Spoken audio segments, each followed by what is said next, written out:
All right, it is our pleasure right now to be joined by an instant LSU legend, right? National championship performance for the ages, Jasmine Carson. Nice to be here. Yeah, great to see you again. Thank you, thank you, thank you. So it's 2 weeks and change since this all happened? Yeah. Tell me how your life has changed in the last 2 weeks or so. You know, instant fame, you know, a little bit of fame, publicity. You know, just meeting star players like Kyrie, DeMar DeRozan, Luka Doncic. I met Mark Cuban, Cynthia Marshall. I met Ja Morant, his family. So, you know, my circle has gotten bigger in the basketball profession. Yeah. Who's your favorite that you've met so far? I would say it was Kyrie because I could feel the genuineness that he had. So yeah, my favorite was me and Kyrie, and then sitting courtside at the Grizzlies game and getting to see LeBron play up close in person. Yeah. How does it make you feel as a young woman that the men now respect you guys? Yeah. I mean, they have for a while, but it's so much different than it was 30 years ago or whatever, that, hey, they admire you and what you do. Yeah, I think, you know, women's basketball is elevating every single day. You know, we got Caitlin Clark shooting like she's Steph Curry. I think it's becoming more entertaining. You know, the trash talking that it brings, the excitement that it brings. So I think people are more tuned in to women's basketball now, that is more entertaining. And then plus NIL. So I just think it's great that, you know, the men are respecting female athletes now. Yeah, and your sport too, the women's game, like you just said, okay, like when I was growing up, Shaquille O'Neal played 3 years at LSU, and you had all these stars. And now in the women's game, you know, Angel Reese, with all the NIL money she's making at LSU, she could play another 2 years here. Like you said, Caitlin Clark. You had the twins at Miami along the way. You had the Georgia A. Moore at Virginia Tech and their post player as well. So many stars now in the game that's making it so much more popular. Exactly, yeah. Yeah, I agree with all of that. That's what I said, like it's more exciting. We have a lot of stars, and you know, in college basketball you can name specific names that play on, you know, certain teams now. It's not like, you know, in certain WNBA teams you don't know, you know, which players play for who and stuff like that. So I think college women's basketball is like on the rise, and women's basketball in the WNBA too. Yeah, and the inequity of the WNBA and the NBA is a tough topic, perhaps, but women's basketball in college is going to benefit from that. Yes, yes, it is. It is. Kim Mulkey's going to benefit from that. She is, yeah. You know, more players may want to stay, you know, extra years to, you know, make more money in NIL than go to the league right away. But I also do think that the WNBA is on the rise as well. It's just increasing every year, so. Yeah. So 10 million people or so watch this game. And it's safe to say, I mean, you know, obviously you've got LSU fans that have watched you all year, but there were probably a lot of people who watched you for the first time. Yeah. It's their first taste of it, right? And so that's just got to make you feel good that you played the game of your life on the biggest stage ever. Yeah, I know. It's just all preparation for me, you know.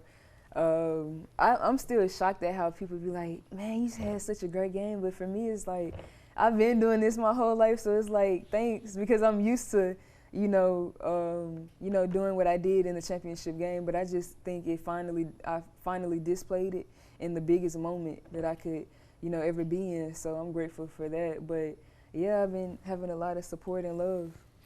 Your assistant, Gary Reedus, in the locker room after the game, he was like, she does this once out of every 6 games or so. Yeah. And it was the 6th game of the tournament. Exactly, exactly. The national championship.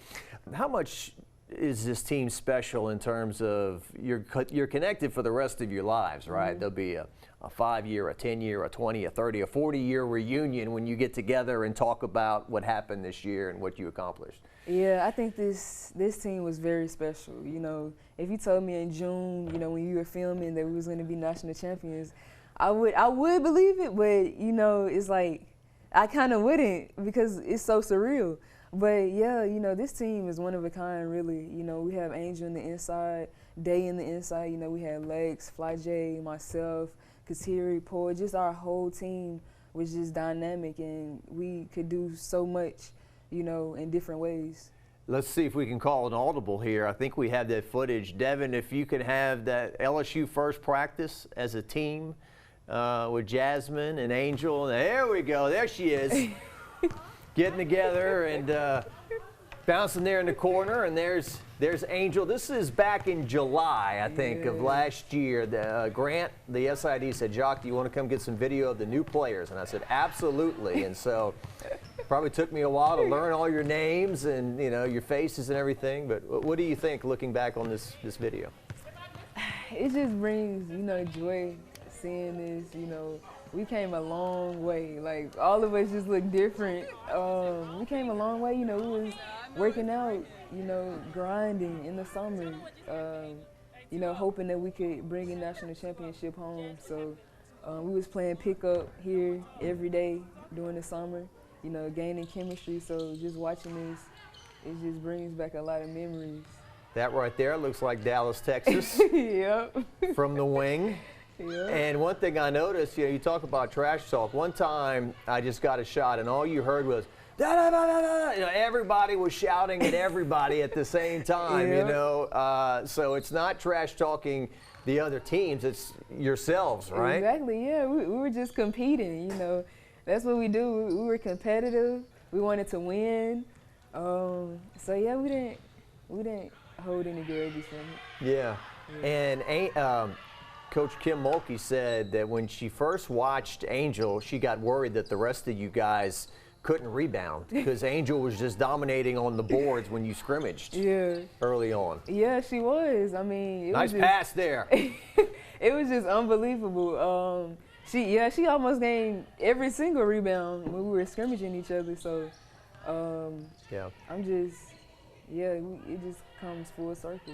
Top of the key there, and you know, all those final four banners listed behind the goal there from 2004 to 2008, Flau'jae Johnson hitting her shot there.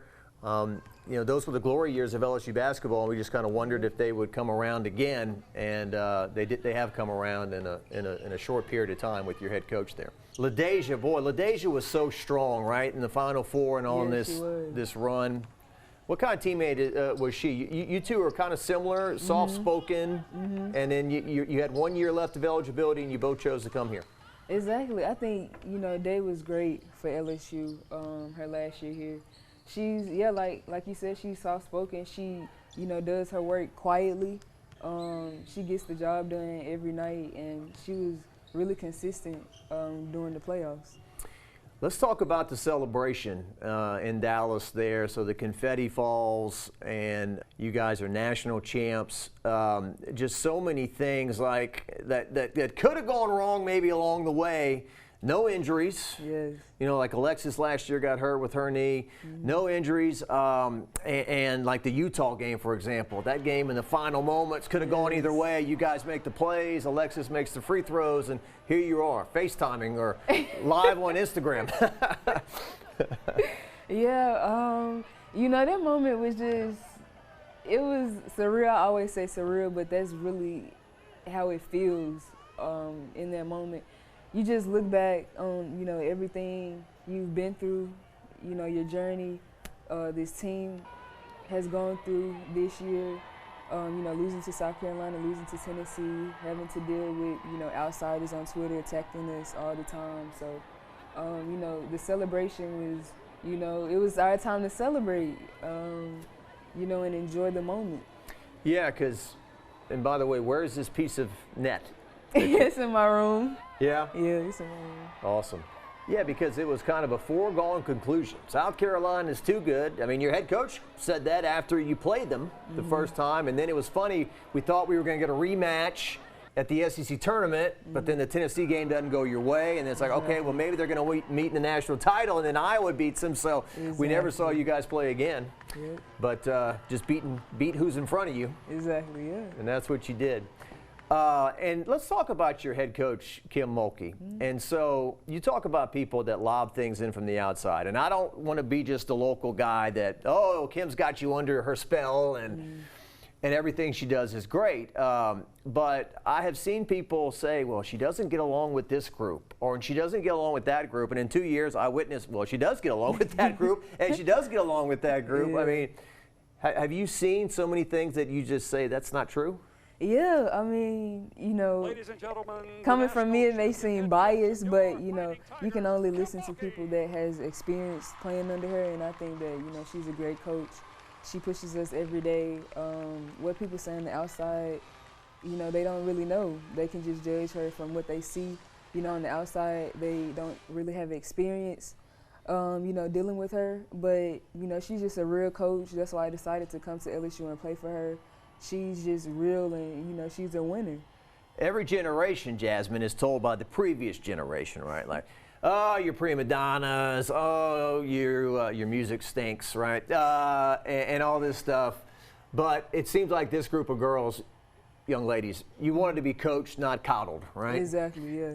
Yeah, we wanted to be coached, you know, not babysat. We wanted to, you know, wanted someone to tell us, you know, the real deal. You know, if we needed to rebound more, if we needed to, you know, make shots, you know, whatever we needed to do, we needed someone to enforce us to do what we needed to do.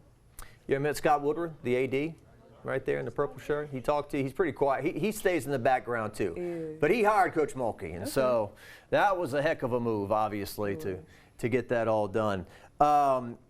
Social media, real quick. So it's positive, but is it negative too? I mean, in terms of like, okay, Angel's got 1 million followers, and we report that Angel's got 1 million followers, but maybe somebody else says, I don't have 1 million followers. What's wrong with me? Not even LSU, for example. Let's just say Team X, you know, that they have a superstar that's getting a lot of attention, social media followers, NIL deals, and other players aren't getting that. Do you think everyone's cool with that? Or, I mean, I guess everyone's different, but. Yeah. I think everyone is different. You know, you can't expect to, you know, be on some, you know, caliber type of display on social media when, you know, you're not that kind of player. So I think players need to realize, you know, what they bring to the table, and not compare themselves to, you know, other players, because we all bring different things to the table. So yeah. There's an old saying, comparison is the thief of joy. Yeah. So is it just a matter of, okay, let me just be the best person I can be? Exactly. Like you, for example. Yeah. I mean, you had some stuff, but nothing like you do now, right? Yeah, exactly. Like before the championship game, I had 17K followers on Instagram, and now I have 110,000 followers on Instagram. So, you know, everything is going to come in due time. You just can't compare yourself, you know, to other players. Yeah. I think Coach Mulkey said, I told Angel, don't ruin it. And how do you ruin it? Get into arguments with irrelevant people. Yeah. On social media, you know. Why are we built that way, Jasmine? Why is it that we read 50 compliments and we take that, but if one person says something we don't like, we're like, you know, that one. Yeah, I don't know. I think it's just human nature. But for myself, I read all the comments and I don't really care. I don't respond. Yeah. Yeah. But it's good or different bad, people. Yeah. Different people do different things. So. Yeah. Yeah. Well, you know, look, Tom Brady won all those Super Bowls, and still he's got somebody tweeting at him that, hey, you lost 2 to Eli, or, you know, Michael Jordan, whoever, LeBron, Beyonce, somebody out there's got something to say. Yeah. So, what about the future of LSU women's basketball? We'd love to have you back, Jazz. You sure you don't have another year left? I don't. I wish I did.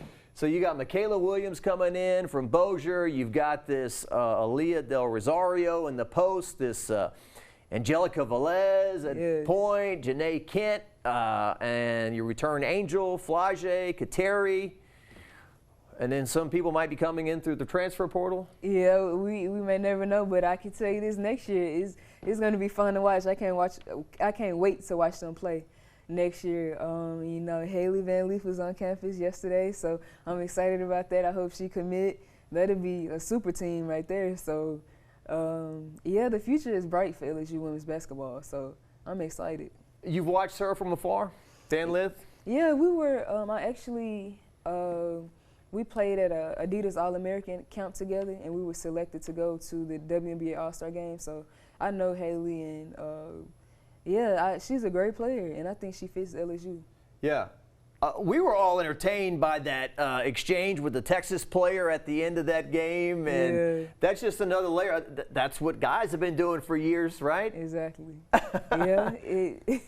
I mean, with her and Angel on the team, you know, it's Flajay, Michaela, you know, just everybody. It's going to be a show.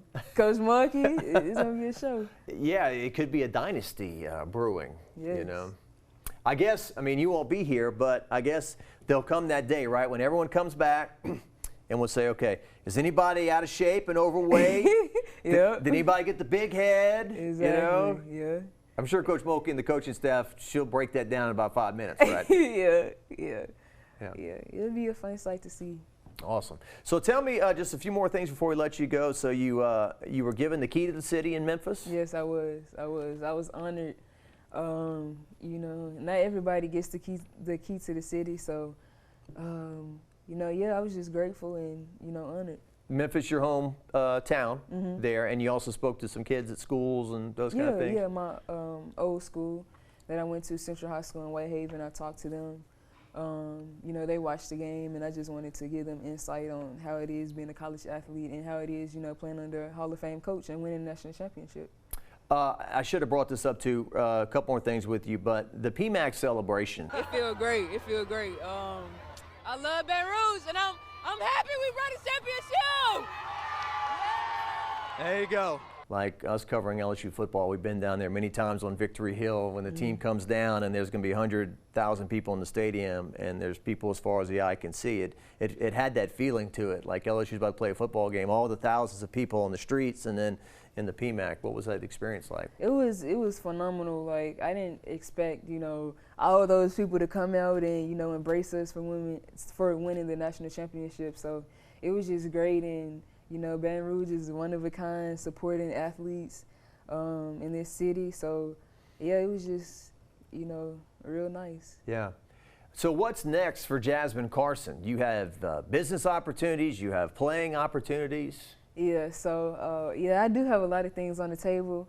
You know, becoming a pro player, you know, business, being an entrepreneur, you know, working with hair deals, hair companies. So I haven't quite decided which avenue I want to take, but I know for sure whichever route I'm going to be very successful. Yeah, awesome. That's kind of your trademark, huh? Yeah, it is. Is that the way you've always worn it, or how long have you worn it that way? I've worn it like this since probably my sophomore year of college. Yeah. Sophomore year. And it just kind of, everyone says Jasmine Carson has this glow to her like this. When she comes in the room and she smiles, she has this positive energy that makes people feel good, right? Yeah. I'm glad people say that. I mean, that's just who I am. So, I mean, maybe I can impact a lot of people in the world, you know, being who I am. So. You have positive, I mean, I guess everyone has a bad day, but you're positive vibes most of the time? Yeah, most of the time. Yeah. It beats the other way, right? Yeah, it does. I'd rather be positive than negative. The pity parties don't work, right? No. Well, awesome. Well, thanks so much for coming down. I know we've been bugging you. I've been bugging her for like 2 weeks now to do this, but she's been so busy and famous. And you know, what's your one takeaway from LSU? I mean, you grew up in Tennessee and Memphis and everything. We only got you for 1 year, but as you walk away, what's your takeaway from LSU? My takeaway is, I would say the fans, like the fan base at LSU is really great, especially for women's basketball. Like, not everybody gets to experience having fans the way that LSU has in the past 2 years. So I think Coach Monkey is a big factor in that, you know. So I would say the fans, you know, the past 2 schools I've been to, we would get about 1,500 fans every game. And, you know, at LSU it's sold out almost, you know, every game. So, yeah, the biggest takeaway would be the fans. Yeah, absolutely. I mean, just not that long ago, there weren't many people in that building. Exactly. Got to win. Yeah. And they were always out there. They always wanted to come back. Yep. They got a reason. Jasmine Carson, you're the best. Thank you. Thanks for coming down. Thank you so much.